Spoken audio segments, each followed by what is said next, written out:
beautiful people. I'm the Black Thumb, and this is my man's Ayati. And welcome to New to the Game podcast, the podcast for the casual NBA fan. Now, the casual NBA fan is a person that's more interested in the fashion, the culture, the music, the drama. All right, Terry. So, let's go ahead and move into our music quarter. All right, so imagine you like a up-and-coming rapper. You're trying to reach your dream, and like every rapper is talking about drugs, talking about killing, talking about beef, talking about how you holding it down, and you just follow that same formula and you become famous. Now, you do got friends from back in the day that, you know, we all come from these sometimes rough neighborhoods, and you got friends that actually do this shit. But you bring them along for your ride because now you're the famous guy.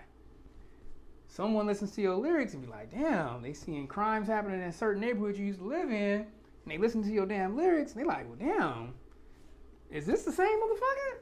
And next you know, you got feds coming up to your door, looking at all your music, taking all your shit, and try to give you 100 years in jail for being a RICO case.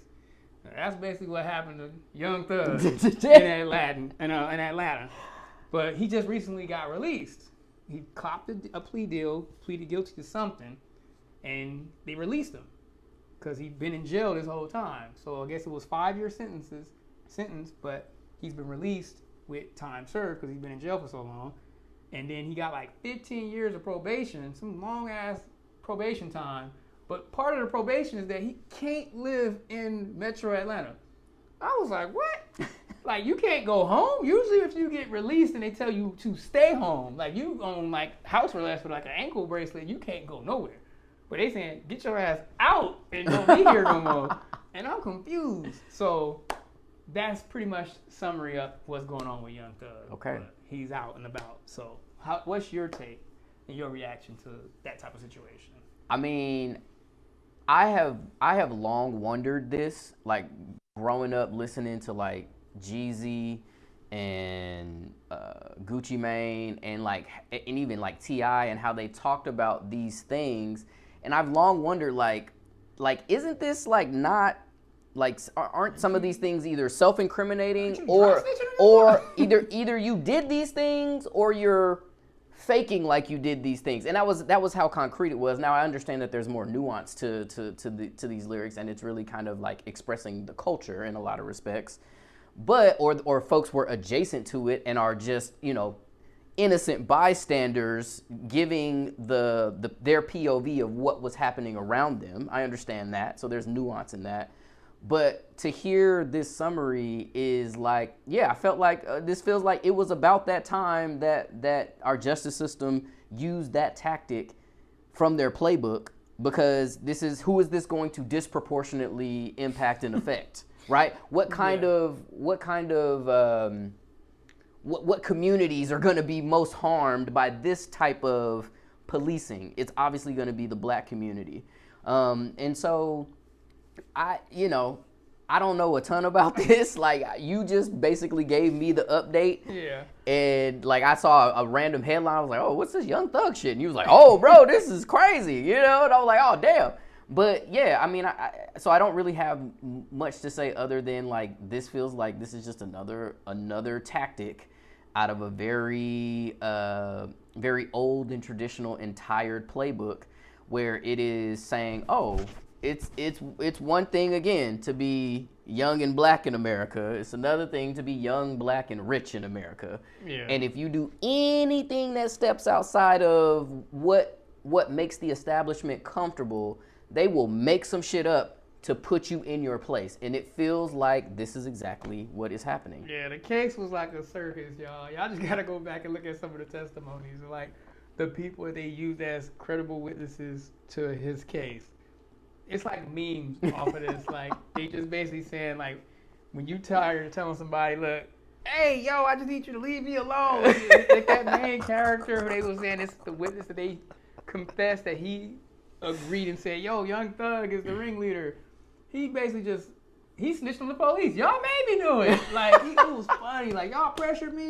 Y'all wouldn't let me go. Of course I'm going to say anything. I'm going to say anything you want. Just leave me alone. It was just funny. And it was just like, everybody's just sitting here like, y'all know, like, what's the evidence? Like, where are the bodies? Like, where's the casings? Like, where's the surveillance footage? Where's the tapes? Right. Where's the tapping? Y'all tap people, all this stuff. Like, where is this stuff? And it's just all was circumstantial. And I feel like when you do something, they keep you. Mm-hmm. Like, I hate to use like them cartels and El Chapo and all them as an example, but when he got caught, I'm pretty sure he would have loved to got probation and just got sent home. And go to another province of Mexico. Yeah, you can go somewhere else, but you can't be where you was at. He would have been like, great. Cool. So in my mind, if Young Thug did some shit, they wouldn't let his ass go. For sure.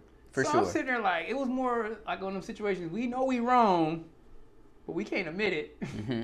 We can't make it like you won. Right. So you going to take something, but we ain't going to let you out here free. But and also they kind of stacked the deck against him because they created this very intricate minefield with all of the restrictions and regulations around where he can live, people he can hang around and all of that stuff. And I'm sure there's some others where like the chances, he's probably 3 to 4 times more likely that he's gonna, even if he's like walking the straight and narrow path, air quotes, like he's gonna get clipped at some point, and then he's going to actually be in jail because they'll have the evidence that he did something. Felons. You can't do all this. Exactly. How supposed to do this in a neighborhood I don't even know? So you damned if you do, you damned if you don't. Yep. And that is our justice system for black people, unfortunately. And that is our music quarter. Yeah. Good job. We did that one. We did that one. Okay. Yeah, we appreciate y'all watching. We appreciate y'all listening as always. Make sure y'all go out and like, subscribe, share, comment. Let us know like what y'all are thinking about the presidential election. Let us know what y'all are thinking about this Diddy shit. Let us know what y'all think about the Young Thug. Communicate with us. And obviously, if there are NBA headlines that stick out to you that you all want us to jump into in our next episode, hit us up, let us know, and we aim to give the people what they want. Yep. Keep an eye out for any updates on our socials about upcoming plant-related activities. I mean, we'd love to try to get some of this beautiful aesthetic in your home. So just keep an eye out. We'll be giving you more information on how to basically get a little taste of that. Yeah, exactly. And you can also always just reach out directly and be like, yo, I'm interested. Like let me know what's good. And we can do it that way too. So with that being said, Ayati, stay casual.